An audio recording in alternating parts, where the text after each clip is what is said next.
1984 एक ऐसी तारीख जो सिर्फ भारत के लिए याद रखना ज़रूरी नहीं बल्कि पाकिस्तान एंड फोर्सेस के लिए आज तक का एक ज़ख्म है जो भर नहीं पाया। क्यों? इस बात को समझने के लिए हमें पहले अतीत में जाना पड़ेगा।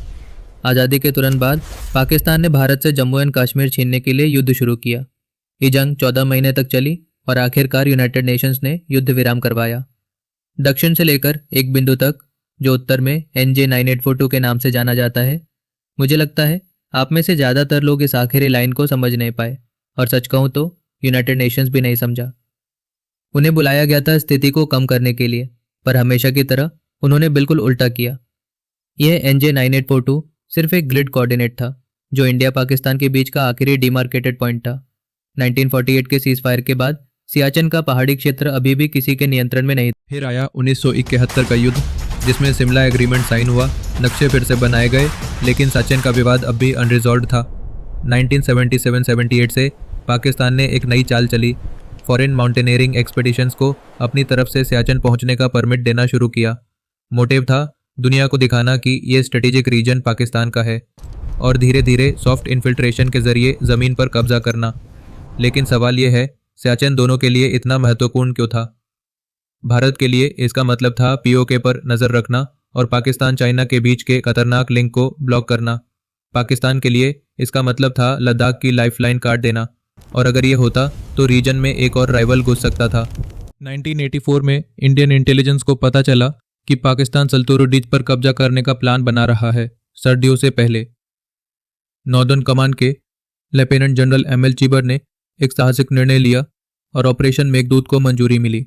कर्नल नरेंद्र कुमार, जो बुल के नाम से मशहूर थे, उनके पिछले एक्सपेडिशन के डेटा, रूट्स और मैप्स के आधार पर पूरा प्लान तैयार हुआ। ब्रिगेडियर R चन्ना थी इन्फेंट्री ब्रिगेड के कमांडर को ग्रीन सिग्नल मिल गया। टारगेट था सल्तोरो रिज के 3 मुख्य पासेस, बिलाफोंडला, सियाला, ग्योंगला। जवान जो माउंटेनियरिंग में एक्सपर्ट थे उन्हें लद्दाख स्काउट्स और 4 कुमाऊं रेजिमेंट से बुलाया गया।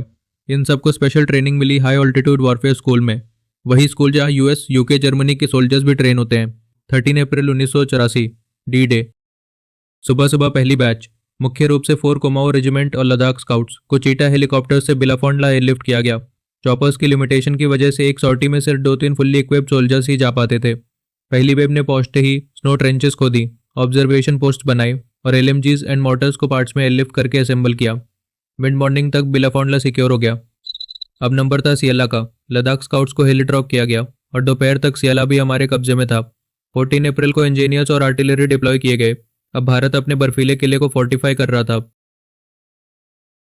पाकिस्तान के पास सिर्फ सियाचिन का निचला भाग बचा है जहां से वो सिर्फ ऊपर देख सकते हैं, रिएक्ट कर सकते हैं और हमेशा याद रख सकते हैं एक ऐसी लड़ाई को जो वो हारे हैं पर कभी कवर नहीं कर पाए, अपने सेंटर ऑफ ग्रेविटी रीजन की तरह।